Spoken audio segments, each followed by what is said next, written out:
Hace ratito oí el grito de puros Rambos. Cálmate, Rambo. Muy buenos días tengan todos ustedes. Me da mucho gusto estar aquí por primera vez.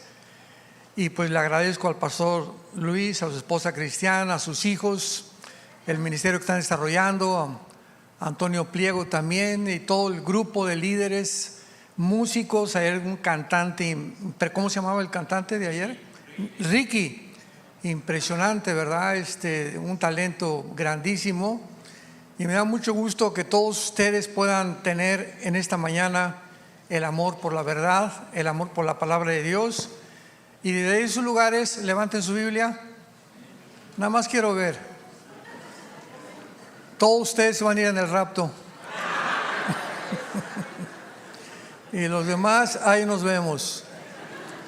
Venir a la iglesia sin Biblia es como ir a jugar fútbol sin pelota. Desgraciadamente la tecnología nos comenzó a poner ahí los versículos y todo, y eso era para la gente nueva. Pero el cristiano tiene que traer su Biblia el domingo, para que la tengas ahorita, apuntes una libreta, tomes nota. Ese es realmente un discípulo, porque tú puedes ser cristiano sin ser discípulo. ¿Sabías eso? En Juan 8, 31 y 32 Jesús dijo a los que ya habían creído en Él: si ustedes permanecen en mi palabra, serán mis discípulos.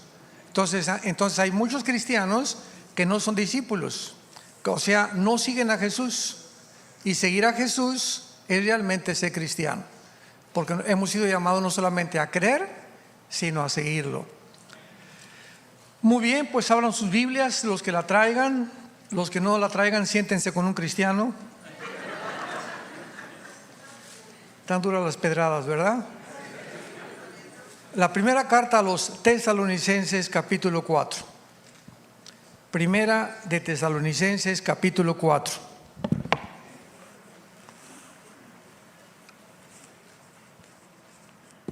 Quiero tratar en esta mañana una doctrina muy importante que desgraciadamente se ha abandonado, ha resultado muy controvertida, que se llama el rapto de la iglesia o el arrebatamiento de la iglesia. Vamos a ver las palabras originales más adelante.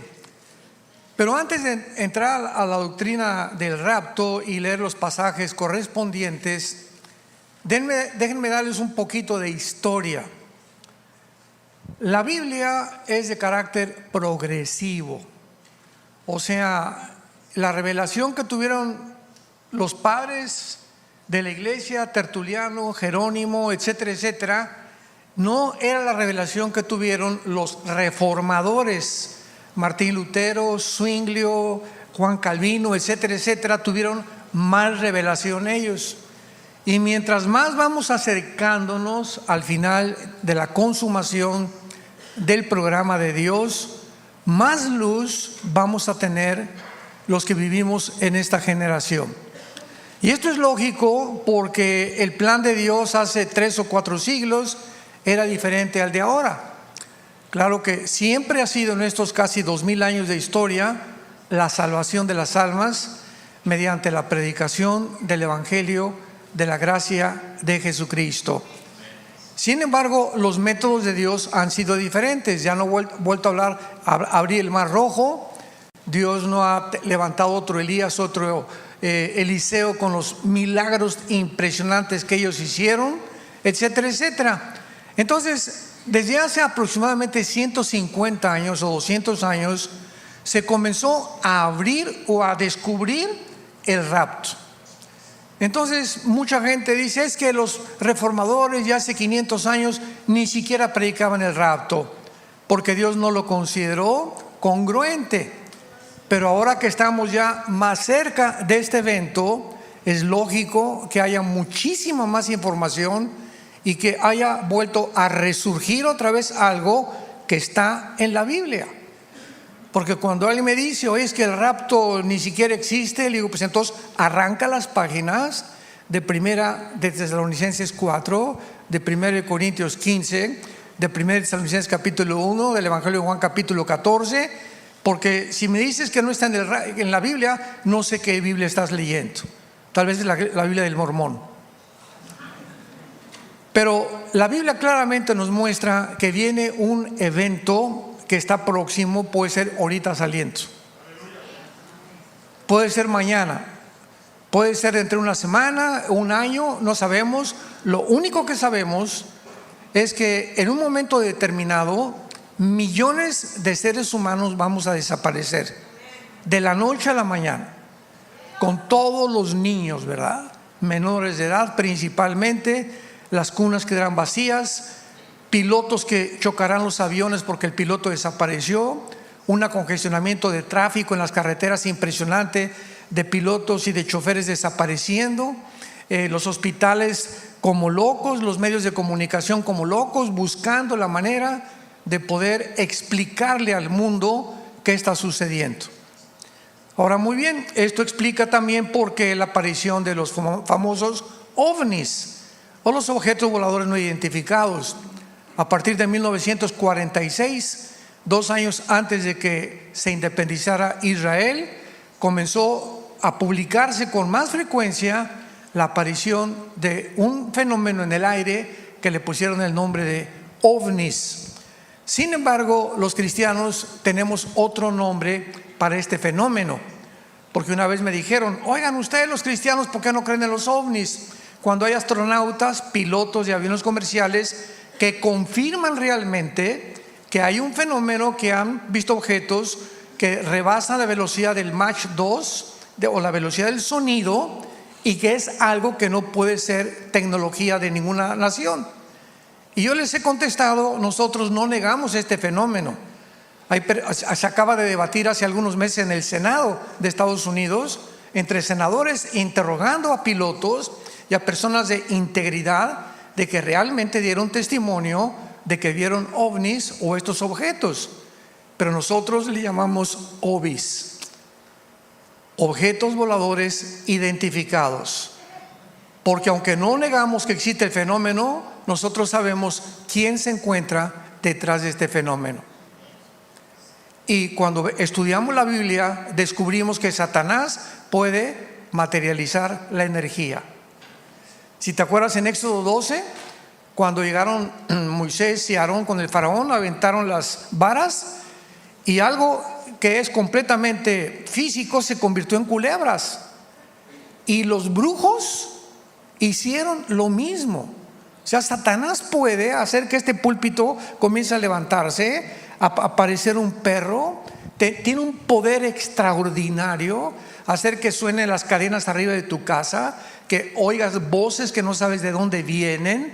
Él está completamente al control de la energía y del aire. En Efesios 2 se le llama el príncipe de la potestad del aire. Y ahí la palabra aire es de la atmósfera hacia abajo, porque hay 3 cielos de acuerdo a la Biblia. 2 Corintios 12 del 1 al 3. El primer cielo, que es el cielo donde están las estrellas, etcétera, etcétera. El segundo cielo, que es el cielo cósmico. Y el tercer cielo, donde se encuentran los cuarteles generales o el trono de Dios temporalmente, porque ese trono bajará a Jerusalén en el tiempo del milenio.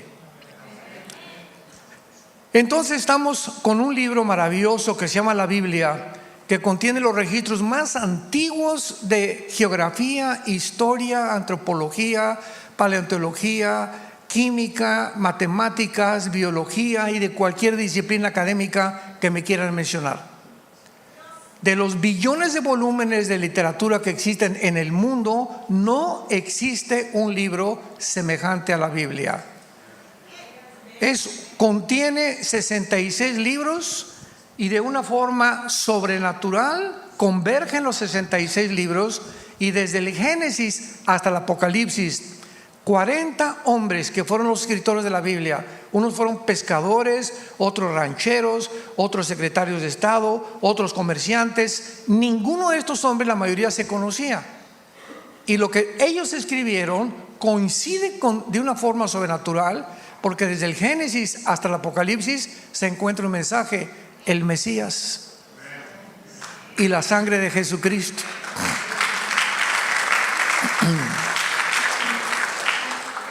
Entonces, cuando desaparezcamos, ¿qué van a decir los científicos? Se los llevaron los ovnis. Y es increíble que ahorita un señor se llama Elon Musk, que es el dueño del proyecto X, de Tesla y de Twitter, acaba de decir, ¿verdad?, que van a comenzar a construir naves espaciales junto con el presidente del Foro Económico Mundial, un alemán que se llama Klaus Schwab, que dicen que cuando pase algo en el mundo, que ellos quieren eliminar la población, van a escaparse en un cohete a la Luna y a Marte. O sea, ¿están marihuanos? O sea, ¿es un chiste? O sea, ¿esto es ciencia o es ciencia ficción?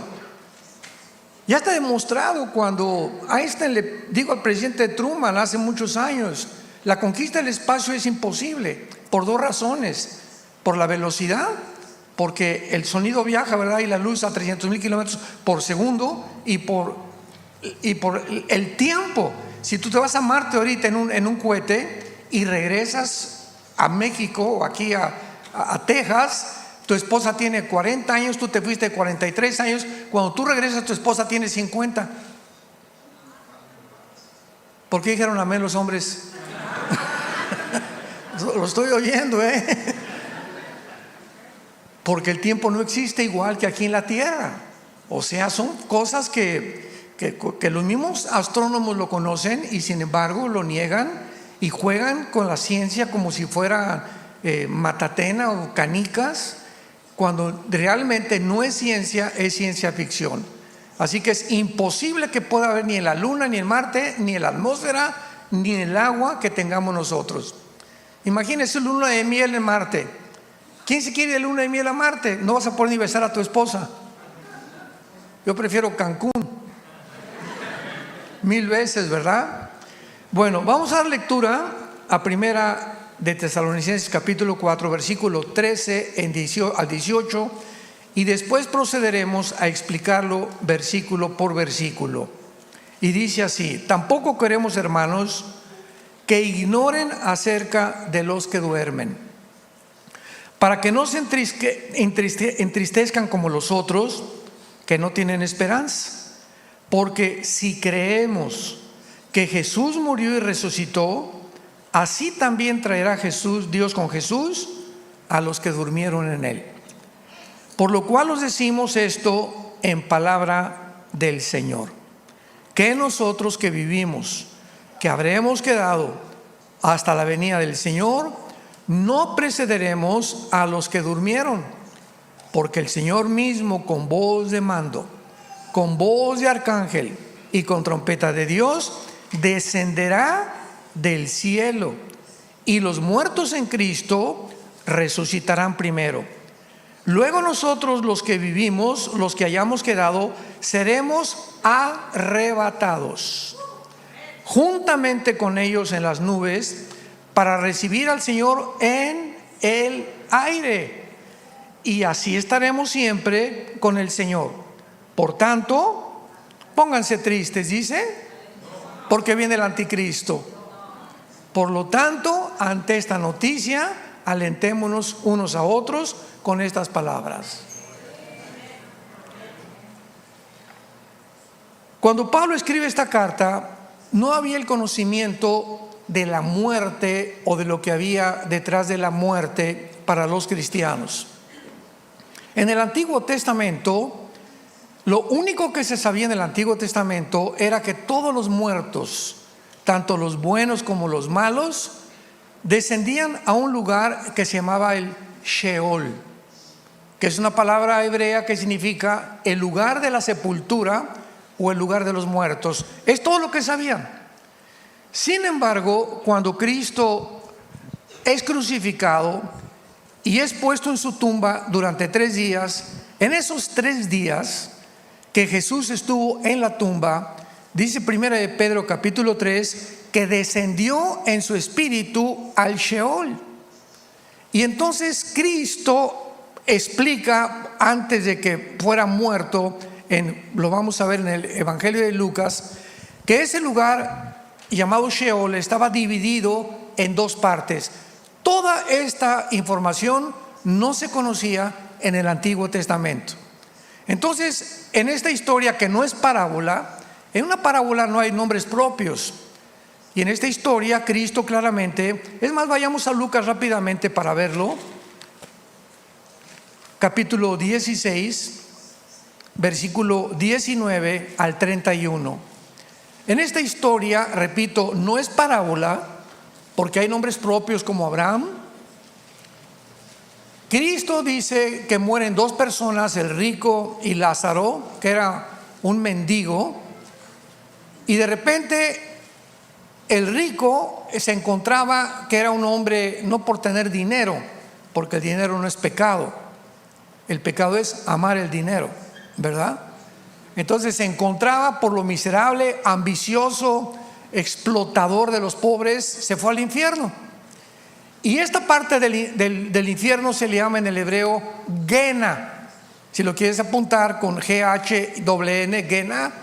Y la otra parte donde se encontraban los buenos o los justos se le llama el paraíso o el seno de Abraham.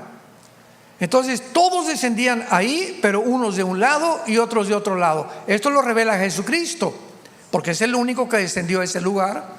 Ningún apóstol pudo ir a ese lugar porque Él lo reveló.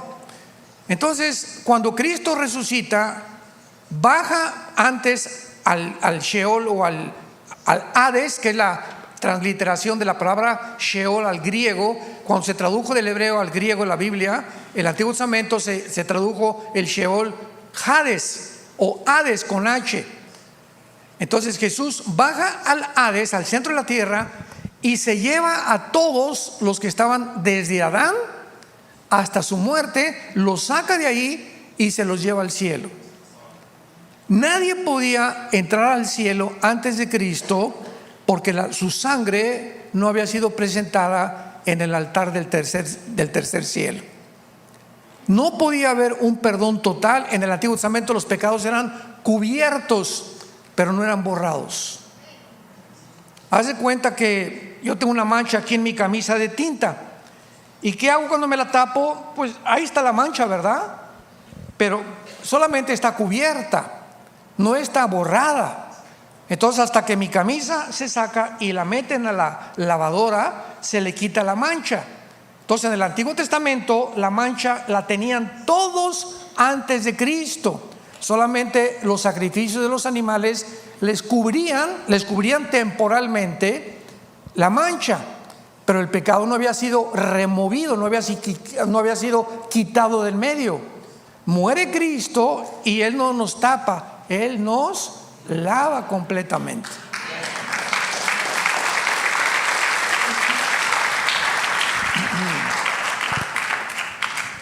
Entonces se llevan a todos al cielo, y por eso en la cruz le dijo al ladrón: hoy estarás conmigo en el paraíso, porque era el nombre que se le daba al lugar donde estaban los que estaban esperando que Cristo muriera para irse con Él. El paraíso ahora se encuentra en el cielo. Y desde hace 2000 años que Cristo muere, si tú te mueres hoy en la noche, te vas inmediatamente a la presencia del Señor. Ausentes del cuerpo, presentes en el Señor. 2 Corintios capítulo 5. 1 Pedro capítulo 1 dice Pedro: teniendo por cierto que estamos listos para reunirnos con el Señor. Entonces tenemos que entender todo esto para saber cómo funciona lo del rapto y para saber quiénes se van a resucitar y quiénes van a resucitar al final del milenio, porque hay muchas resurrecciones. Primero, en el rapto nos iremos todos los cristianos, los que estamos en, ¿qué significa en? En el cuerpo de Cristo. En el Antiguo Testamento los judíos no había ningún cuerpo, no estaban en Cristo. La iglesia nació en Pentecostés y es una entidad completamente diferente al Antiguo Testamento. El Antiguo Testamento es un grupo de personas que Dios usó para traer al Mesías, la Biblia, etcétera, etcétera, y donde el Padre, ¿verdad?, les dio cartas de divorcio. Nosotros somos la novia del Hijo del Padre, que es completamente diferente. La iglesia no existía en el Antiguo Testamento. La entidad de Israel y la entidad de la iglesia son dos entidades completamente diferentes, con dos programas completamente diferentes. Aun cuando ahorita no hay griego ni gentil, dice Gálatas capítulo 3, temporalmente Dios va a regresar otra vez a perdonar y a alabar y a poder otra vez restaurar y meter a Israel al programa que él tenía durante los 7 años de la tribulación, porque Israel se va a convertir, Romanos 11, 25 y 26, y a Israel será salvo los que crean en el Mesías. Entonces Pablo, regresamos a primera de Tesalonicenses, les quiere decir a los cristianos de Tesalónica: no quiero que ignoren, versículo 13, de los que duermen. La palabra dormir se usa para morir, pero significa un estado de inconsciencia, como cuando estás dormido. Cuando te duermes, ¿estás muerto? No, ¿verdad? Estás dormido, estás inconsciente, o sea, no estás consciente de lo que pasa alrededor. Estás soñando, llega alguien y te echa agua, abre los ojos y recobras la conciencia. Entonces, por eso se usa la palabra dormir con los muertos, porque seguimos conscientes, como lo vamos a demostrar. No se pierde la conciencia cuando tú mueres. Cuando tú mueres, abre los ojos y vas a estar con Jesús, con los ángeles. Vas a estar consciente que tú eres Jorge, tú eres Carmelita, tú eres Pancho. Estás consciente de tu persona, estás consciente de muchas cosas. Y sígame con cuidado. Cuando tú mueres, te comen los gusanos, ¿verdad? Y te comen ¿qué cosa? El cerebro. ¿No es cierto? Entonces, ¿cómo es posible que después de muertos sigamos recordando? Entonces, el cerebro es el productor de los pensamientos o el alma. Claro. Entonces, hay una dimensión espiritual dentro del ser humano que no está ligada a los órganos. El cerebro produce jugos como los intestinos, jugos gástricos, pero no significa, ¿verdad?, que estoy pensando, mis pensamientos no los produce el cerebro. Mi cerebro tiene funciones, pero no tiene las funciones del alma, ni de los sentimientos, ni de las emociones. Están ligadas al cerebro. Pero yo muero y estoy completamente comido por los gusanos, y en la otra vida sigo viendo, sigo oyendo, sigo pensando y sigo estando consciente de mí, demostrando que hay una vida después de esta vida, y que la vida más importante es la vida que tenemos del alma y espiritual. No quiero que ignoren acerca de los que duermen, para que no se entristezcan como los otros que no tienen esperanza. Los que no son cristianos, se muere su papá, se muere su mamá, se muere su tía, y pues todos tenemos que llorar. Y por favor, nunca retengas. Cuando tengas ganas de llorar, no te aguantes, porque puedes entrar en una más grande depresión. Cuando tienes ganas de llorar, llora, y si quieres gritar en tu cuarto, grita, pero desahoguémonos. Esto es sano para el alma y para el mismo cuerpo y la misma mente también. No es malo llorar, pero la diferencia entre los no cristianos y los cristianos, yo recuerdo a mi abuelita hace muchos años, que se murió uno de mis tíos, uno de sus hijos, y se vistió de negro 5 años. Y cuando se convirtió, fue el primer traje que le quité. Le dije: parece la esposa de Drácula, abuelita. Oye, pero ¿por qué me lo dices? Le digo: porque tu luto, no, o sea, ya se murió, le lloramos y es normal, pero tenemos que seguir viviendo. Y los cristianos tenemos otro concepto, que la persona que nos abandona, tu esposa, tu esposo, tu hijo, tu amigo o tu sobrino, se encuentra en un lugar mucho mejor que Texas.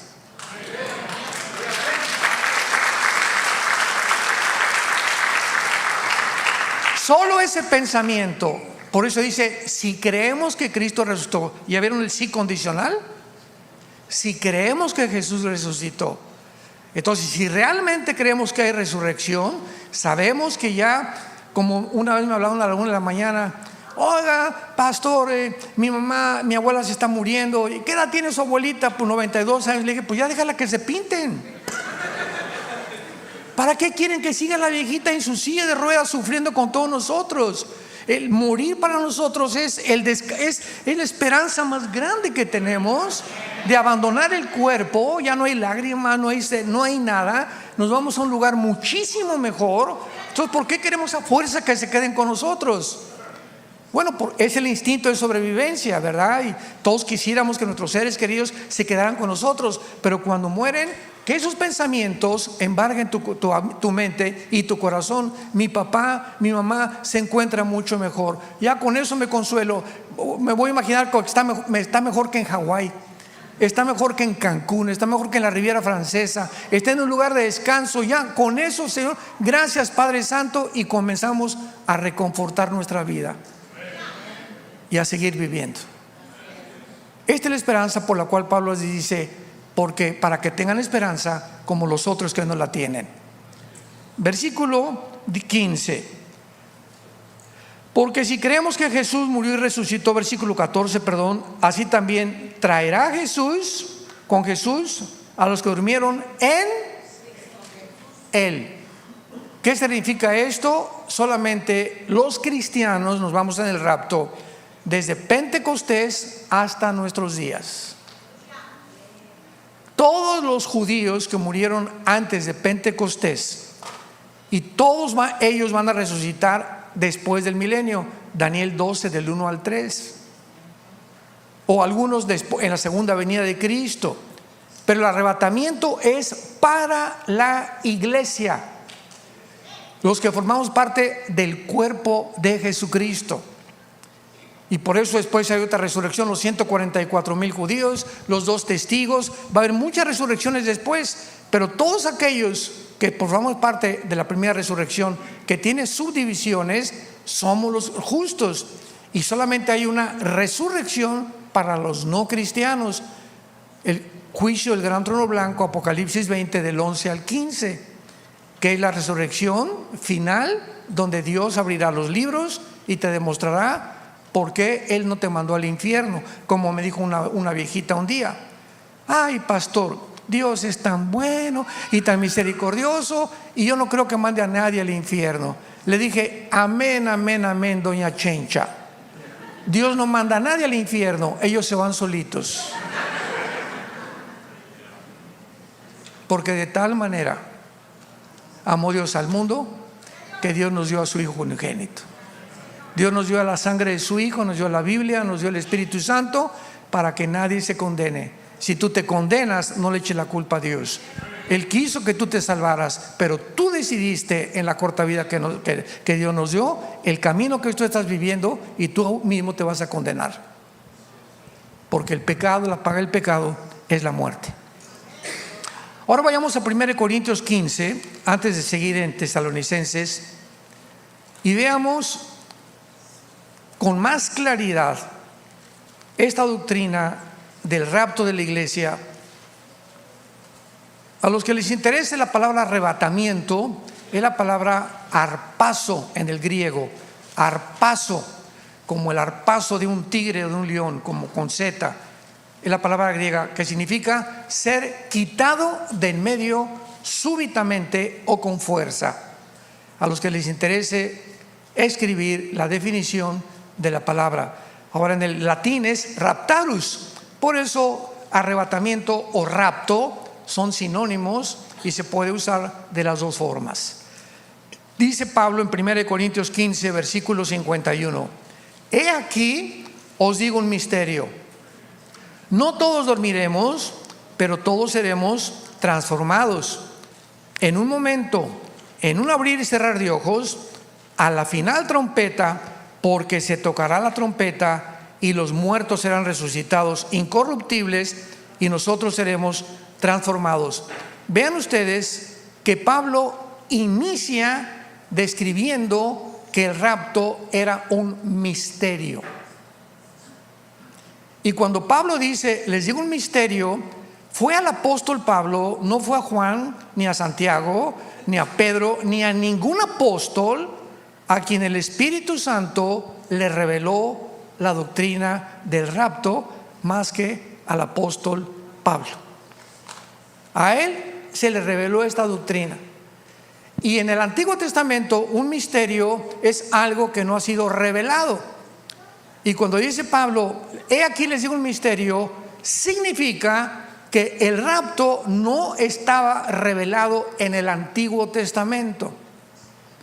Había las figuras como Enoc, capítulo 5 de Génesis, que se fue, ¿verdad? Y Elías, que se fueron, pero no se decía nada absolutamente de que vendría un tiempo en que una generación de personas serían todas llevadas al cielo sin morir. Esto no se encuentra más que en el Nuevo Testamento. Y entonces Pablo por eso nos revela este misterio. Les voy a decir un misterio que ya no es misterio. ¿Cuál es este misterio? Que no todos dormiremos, pero todos seremos transformados. Que no todos los cristianos vamos a morir. No todos los cristianos vamos a experimentar lo que es la muerte, pero al mismo tiempo los que no experimentemos estos vamos a ser transformados en segundos, porque la sangre y la carne no pueden heredar el reino de Dios. No podemos entrar a la otra dimensión espiritual con el cuerpo que tú y yo tenemos.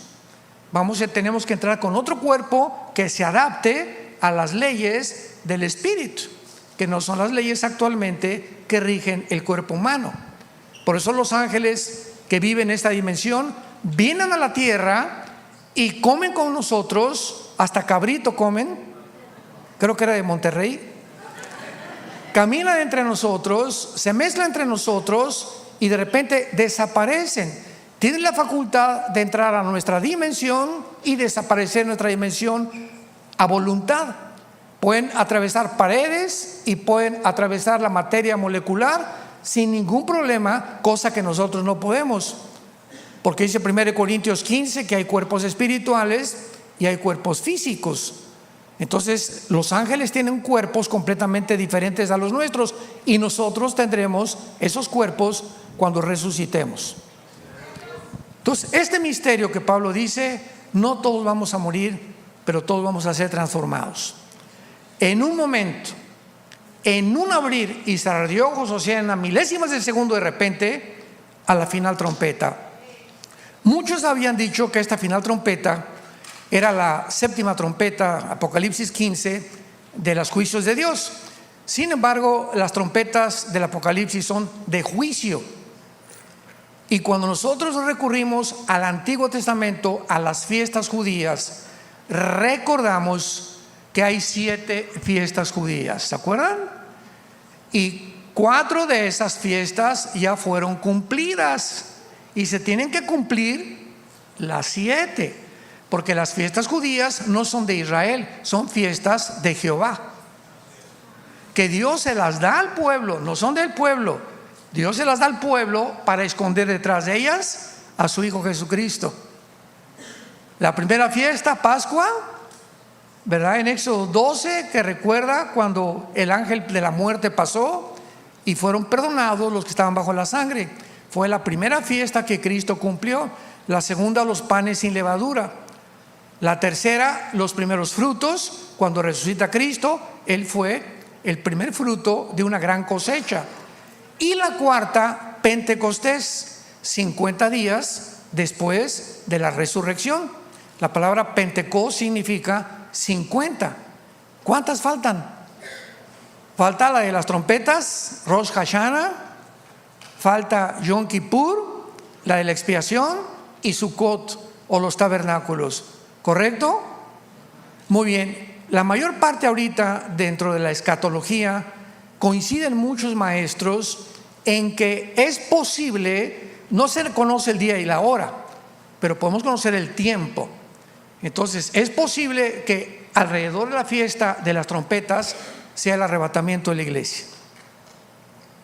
Y maestros como Jonathan Cahn, como Mark Hitchcock, que son los de los más reconocidos del Seminario Teológico de Dallas, que he platicado con ellos, ¿verdad? Y conozco a otros muchos que están casi seguros, ¿verdad? Porque la fiesta de las trompetas al mismo tiempo es la única fiesta que no se sabe el día y la hora. Es la única que no se sabe el día y la hora.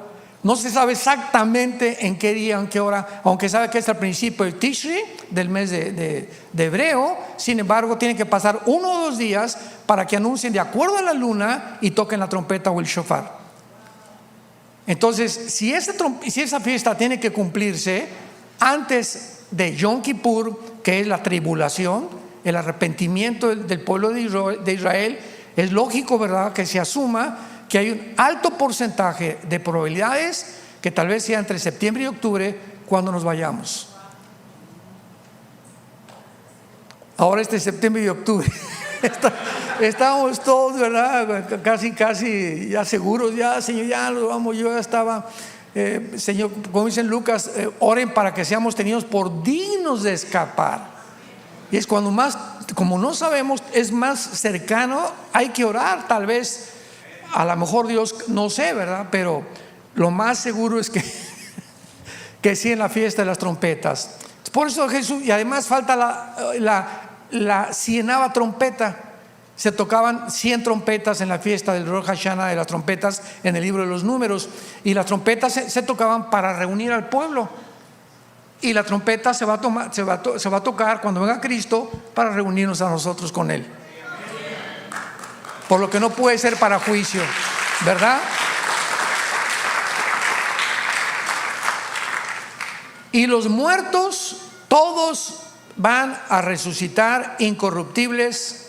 O sea, primero todos los muertos van a levantarse de Pentecostés a nuestros días, de hace 2000 años a nuestros días. Y ya que ellos resuciten, después nosotros seguimos, pero ya sin morir. De repente se me cae el traje, se te caen las chanclas, se te cae, no dejamos todo absolutamente aquí, toda la ropa tirada, de millones de personas desaparecidas, un tráfico impresionante en el mundo. Y es cuando nosotros sabemos que muchos van a venir a la iglesia el domingo y el pastor ya no está, y la mitad de la gente ya no está. Y te vas a jalar de los pelos y te vas a hincar y vas a llorar y vas a gritar y vas a decir: era cierto, era cierto, era cierto. Y será demasiado tarde por la dureza de tu corazón.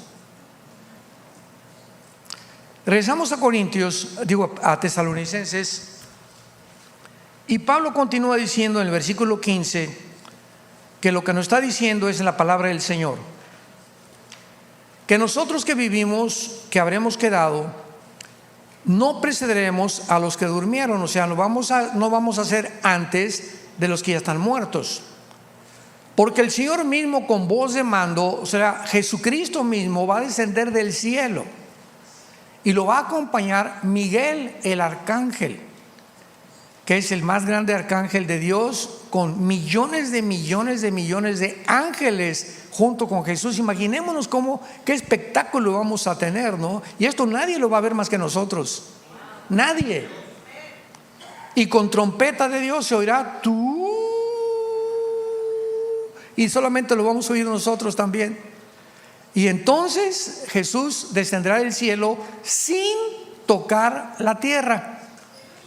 Qué importante es eso, porque en Zacarías capítulo 14 vemos que el rapto y la segunda venida son 2 eventos completamente diferentes. En el rapto viene en el aire y nos saca del mundo. En la segunda venida viene con nosotros y toca sus pies en el monte de los olivos. Zacarías capítulo 14 del 2 al 5, y se abre un valle del norte hacia el sur, oriente a occidente, y se hace una cruz en Jerusalén con un temblor impresionante. Pero ya venimos nosotros con él. Va a ir a Petra a sacar a los judíos escondidos que el anticristo está persiguiendo. Vamos a regresar con él a Jerusalén a establecer su reino mesiánico por 1000 años. ¿Estás tú listo para esto? Ahora vamos a comprobar que es muy importante. Vayamos a Génesis capítulo 25. Vamos a demostrar, todo hay que respaldarlo con la Biblia, que cuando morimos seguimos conscientes, vivitos y coleando, como dicen en mi tierra. Génesis 25 versículo 8. y exhaló el espíritu y murió Abraham en buena vejez, anciano y lleno de días. Apunten todos ustedes, los que les interese en su Biblia, la palabra espíritu, que la palabra se escribe ruach, R-U-A-C-H, ruach, que es la palabra espíritu. Vemos nosotros, y luego versículo 17, estos fueron los años de la vida de Ismael, 137 años, y exhaló el espíritu y murió, y fue unido a su pueblo. O sea, en el Antiguo Testamento, los que morían no estaban ahí nada más en la tumba, eran reunidos en un lugar especial donde se encontraban todo el pueblo de Dios que iba a resucitar después de la tribulación, y que cuando Cristo bajó ya no podían ellos permanecer continuamente aislados del mundo exterior.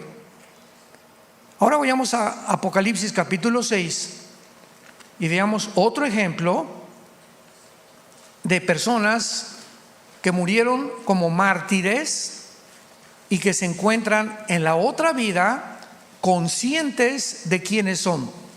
Apocalipsis capítulo 6, versículo 9. Es el quinto sello. Dice el apóstol Juan: vi bajo el altar las almas de los que habían sido muertos por causa de la palabra de Dios y por el testimonio que tenían. O sea, los mártires muertos por la persecución del anticristo. Y clamaban a gran voz diciendo: ¿hasta cuándo, Señor santo y verdadero, no juzgas y venga nuestra sangre en los que moran en la tierra? Y se les dieron vestiduras blancas y se les dijo que descansaran todavía un poco de tiempo hasta que se completara el número de sus consiervos y sus hermanos que también habían de ser muertos como ellos. Vemos aquí un grupo de personas junto a Dios, clamándole a Dios y pidiéndole respuestas a Dios. No estaban en la tumba ya no hay nadie. Un cristiano nunca regresa al cementerio. ¿Me escucharon?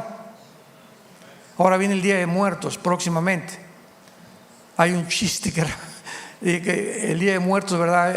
Estaba la India María con una olla de mole ahí en el cementerio, y llega la señora Pompidou, una señora muy elegante, vestida con un ramo de flores, y pasa la señora Pompidou y le dice a la India María: India bruta, ¿cuándo crees que tu muerto se va a comer el mole?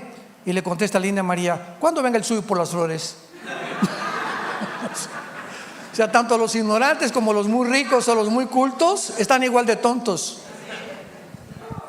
O sea, son costumbres paganas que todos hacíamos porque no conocíamos la Biblia. Pero ahora sabemos que es inútil, ya, o sea, no hay nadie ahí en la tumba. Desde el momento que vamos detrás del ataúd, ya no está en el ataúd tampoco tu pariente o tu ser querido. En el momento, en segundos en que te mueres en el hospital, inmediatamente te sales de tu cuerpo, y lo que llevan ahí es un esqueleto nada más. Por eso nunca regresamos al cementerio. ¿Para qué? ¿Para atormentarnos? ¿Para llorarle cuando está en un lugar mucho mejor? Hace cuenta que se va a Cancún tu hijo: ay, ¿para qué te fuiste a Cancún? Oye, mamá, no llores, estoy mejor que tú. Y le decían a Dios: ¿hasta cuándo? O sea, ahí arriba en el cielo todavía mantienen el tiempo. De alguna manera saben las personas en el cielo que viene un tiempo abajo en la tierra en el que Dios tiene que juzgar el mundo. Y están viendo de alguna manera desde el cielo a la tierra y le están preguntando a Dios: oye, Señor, ¿hasta cuándo se van a acabar las guerras y los secuestros y la violencia y los huracanes y los tsunamis y tantos abusos que hay en el mundo? ¿Por qué no vengas nuestra sangre en los que moran en la tierra? Ahora, la pregunta teológica es la siguiente: ¿qué acaso le están pidiendo venganza a Dios? ¿Le están le están rogando por venganza o por restitución? Cuando un juez, hagan de cuenta, yo soy un juez ahorita, y me traen un condenado a muerte, y me dice el condenado a muerte: oiga, juez, por favor, tenga piedad de mí. Hace una semana compré un asilo para ancianos, y hace 6 meses fui muy bueno con mi esposa, y yo como juez le contesto: mira, pitirijas, no te vas a la silla eléctrica por lo bueno que hiciste, sino por lo que hiciste hace 3 días. Todo lo bueno que hayas hecho lo echaste a perder al matar a tu esposa o a tus hijos hace 3 o 4 días, o al matar a un policía. Aquí en Texas matas a un policía y te vas a la silla eléctrica. Entonces quiero que entiendas eso. Y el pitirija le dice al juez: no, por favor, tenga compasión, ¿por qué son tan vengativos? No, no soy vengativo, estoy ejecutando justicia, no es venganza. Entonces tenemos que diferenciar eso, en que la justicia se tiene que aplicar. Ahorita en Israel, no, ¿cómo es posible que los judíos entren a Gaza, etcétera, etcétera? Oye, es que se tiene que hacer justicia. Ahora se están escondiendo los túneles bajo los hospitales. El grupo terrorista, el palestino, no tiene la culpa, pero han asesinado a más de 200, 500 personas. A los niños les sacaron los ojos, los abrieron enfrente de sus papás, los quemaron vivos en sus kibbutz. ¿Qué un gobierno va a dejar eso que para que hagan y sigan haciendo lo que les da la gana? ¿Qué gobierno perdonaría eso? ¿Qué gobierno consciente? Ahorita, desgraciadamente, en Acapulco el gobierno no ha metido ni la mano, se están muriendo de hambre en Acapulco. Ni un kilo de arroz han llevado. El presidente ni siquiera ha aterrizado hoy para poder qué es lo que se necesita. Y hay un estallido social en Acapulco y en Guerrero ahorita como no se imaginan. La gente ahorita nos juntamos cantidad, tenemos ya como 2-3 toneladas de despensas. Nos acaban de decir: no se atrevan a entrar a Acapulco, te matan por 1 kilo de arroz.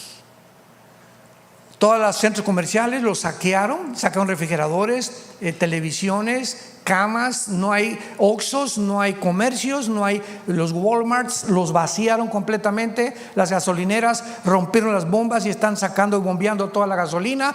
Es un puerto completamente devastado y un puerto en anarquía total por la falta del gobierno.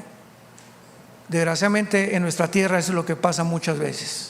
Eso no pasa en Israel. Pudieron entrar, ahora se tiene que hacer justicia. Entonces le están pidiendo justicia y se les contesta que todavía no es el tiempo, que mientras tanto descansen. Esto nos muestra que si tú te mueres hoy en la noche y te vas al cielo, no en el rapto, si te mueres hoy en la noche y te vas al cielo, tu cuerpo no ha resucitado todavía, porque la resurrección es hasta el rapto. A los muertos en Cristo resucitarán primero. Hay un cuerpo intermedio entre el rapto y cuando tú te mueres. Estas personas que estaban en el cielo no han resucitado. Hasta el capítulo 7 vemos ya que salieron de la tribulación muchos de ellos y ya se les dan palmas indicando que ya tienen un cuerpo resucitado y ya pueden alabar a Dios. Entonces hay una especie de cuerpo intermedio. Mientras están allá se les dieron vestiduras blancas porque las almas las vio desnudas el apóstol Juan. Necesitaban algo que los cubriera temporalmente mientras vendría la resurrección. Ahora alguien puede preguntar en penúltimo lugar: ¿cómo será mi cuerpo cuando yo resucite? ¿Se parecerá a Rambo? ¿O se parecerá a Madonna? ¿Cómo será el cuerpo cuando nosotros resucitemos? ¿Seremos jóvenes? ¿Seremos de la misma edad? ¿O a quién nos vamos a parecer? ¿O seremos nosotros pero mejores, verdad? Ya sin lunares y sin problemas. Vean ustedes en el libro de Filipenses la respuesta. Dios nos da la respuesta. Esto es precioso. Ya no tienes que hacerte tantas cirugías plásticas. Dice Filipenses capítulo 2,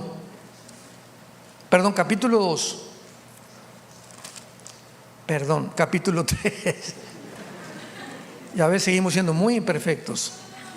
Filipenses capítulo 3 versículo 20 y 21 dice así: mas nuestra ciudadanía está en los cielos, de donde también esperamos al Salvador, al Señor Jesucristo. Escucha, el cual transformará el cuerpo de la humillación nuestra para que sea semejante ¿a quién? Al cuerpo de la gloria suya, por el poder por el cual puede también sujetar a sí mismo todas las cosas. La primera clave que se nos da es que nuestros cuerpos serán iguales al cuerpo de Cristo cuando resucitó. Ahora veamos los detalles del cuerpo de Cristo cuando resucitó. Número 1, cuando se acercó el centurión a la cruz, tenían orden de los soldados romanos de que ningún crucificado bajara sin que se aseguraran que estaba muerto. Si los soldados bajaban a un crucificado y estaba vivo, los soldados los mataban. Era pena de muerte para ellos.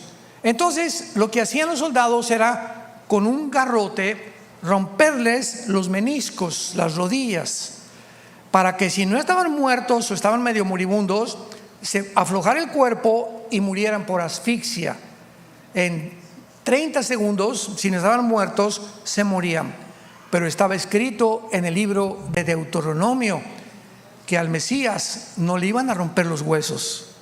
Entonces el centurión pasó y dijo, por si las moscas, ¿verdad? Y agarró una lanza y del lado izquierdo al lado derecho lo atravesó de lado a lado para asegurarse que estaba muerto. Y el apóstol Juan escribe en su evangelio: vi salir una gota de sangre mezclada con agua. Y de acuerdo a la cardiología moderna del siglo XXI, que es la ciencia que estudia todo lo que es el corazón, cuando se mezcla la sangre con el agua, fíjense ustedes, la medicina y la ciencia de la Biblia implica rotura del pericardio. ¿Qué es el pericardio? Es una capa que envuelve todo el corazón. La palabra cardia viene precisamente en el griego de corazón.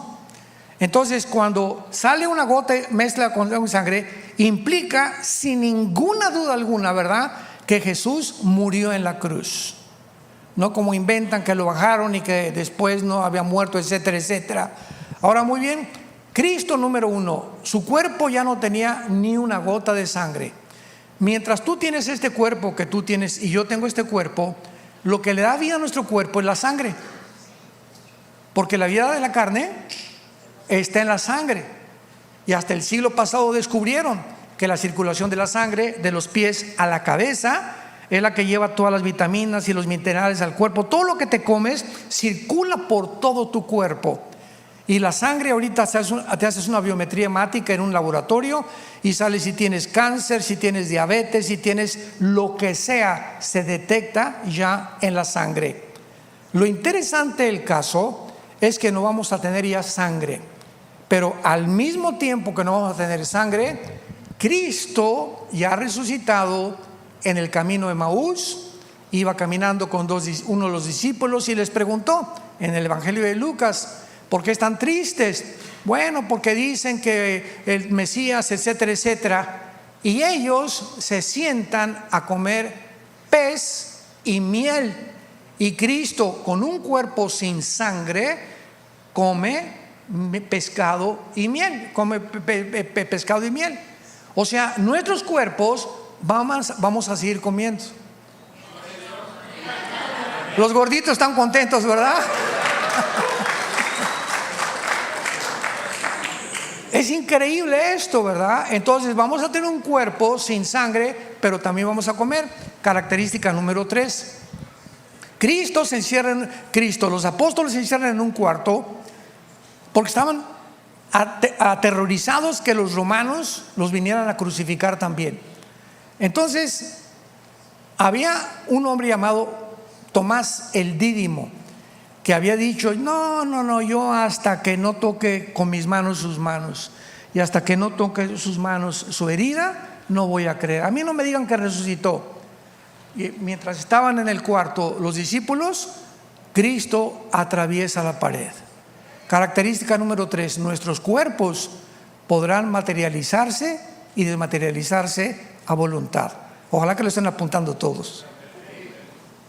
Número 3, se podrá materializar y desmaterializar, porque la composición molecular de nuestros cuerpos ya no será igual ahorita. Ahorita agarro la mano y le hago así al púlpito y entonces me estrello con los átomos que forman parte de este púlpito, ¿verdad? Porque la materia no puedo atravesarla con mi mano, pero el cuerpo que tenemos vamos a atravesar la materia, como lo hacen actualmente los ángeles y Cristo resucitado. Entonces Cristo se acerca y le dice a Tomás: Tommy boy, come here, ven para acá. Y llega Tomás: sí, Señor. Y vean ustedes lo que pasa. Y le dice Jesús: pon tu mano en mi mano. Y cuando Tomás pone la mano en la mano de Jesús, no la atraviesa, sino que toca algo sólido. Y pon tu mano en mi costado. Y cuando toca Tomás la herida de Cristo, toca algo sólido. Nuestros cuerpos no van a ser espíritu como Gasparín, sino que vamos a tener algo sólido que se va a materializar y se va a poder tocar, pero al mismo tiempo desaparecer. Y estas características del cuerpo resucitado nos muestran claramente que llegará el momento en que todo esto que estamos atravesando actualmente en el mundo es pasajero. Santos de Dios, somos peregrinos en un planeta desconocido. Este mundo no es de nosotros. Este mundo, estamos en un territorio actualmente ocupado por el enemigo. Así como ahorita los palestinos en Gaza están en un territorio que no es de ellos, es de un grupo terrorista que los tiene sometidos y que los explota como carne de cañón. Así el diablo, el mundo entero, tiene al mundo como víctimas, explotándolos, engañándote, atormentándote para que vivas para este mundo, para que no vivas para Jesucristo, para que vivas como te da la real gana, para que no lo seas fiel a tu esposa, para que robes, para que cometas fraude, etcétera, etcétera, porque esta es la forma en la que el ser humano vive cuando no conoce la verdad. Pero cuando conocemos la verdad nos hace libres. Y por eso Dios en esta mañana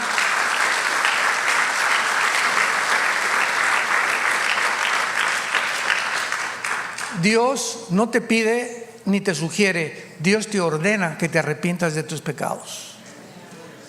Es una orden.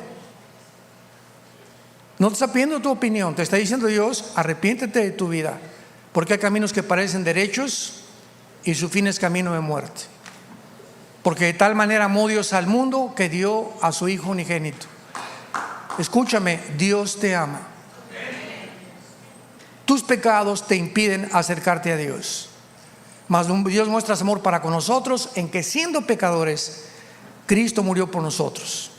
Él que no conoció pecado, por nosotros se hizo pecado, para que nosotros fuésemos hechos la justicia de Dios en Él. Mas el herido fue por nuestras rebeliones, despreciado y desechado entre los hombres, varón de dolores, experimentado en quebranto. Como que escondimos de él el rostro, fue menospreciado y no lo estimamos. Mas Él llevó todos tus pecados y todos mis pecados en una cruz, para decirnos desde esa cruz: te amo y te quiero perdonar. Tú no tienes que morir y pagar por tus pecados, porque la salvación no es por las obras, es por la fe de lo que Él hizo en nuestro lugar en esa cruz. Y esta historia de amor, la más grande historia de amor jamás contada, se te ha contado en esta mañana para que tú vengas a una cruz, no a una religión. No te invito a que vengas a una religión. El cristianismo no es una religión, es una relación viva, positiva, orgánica, y que te lleva a la acción de cambiar tu vida y revolucionar tu vida. Jesús va a entrar a tu vida en esta tarde y tú vas a descubrir mañana y la semana que entra, de alguna forma, que tu vida va a comenzar a cambiar.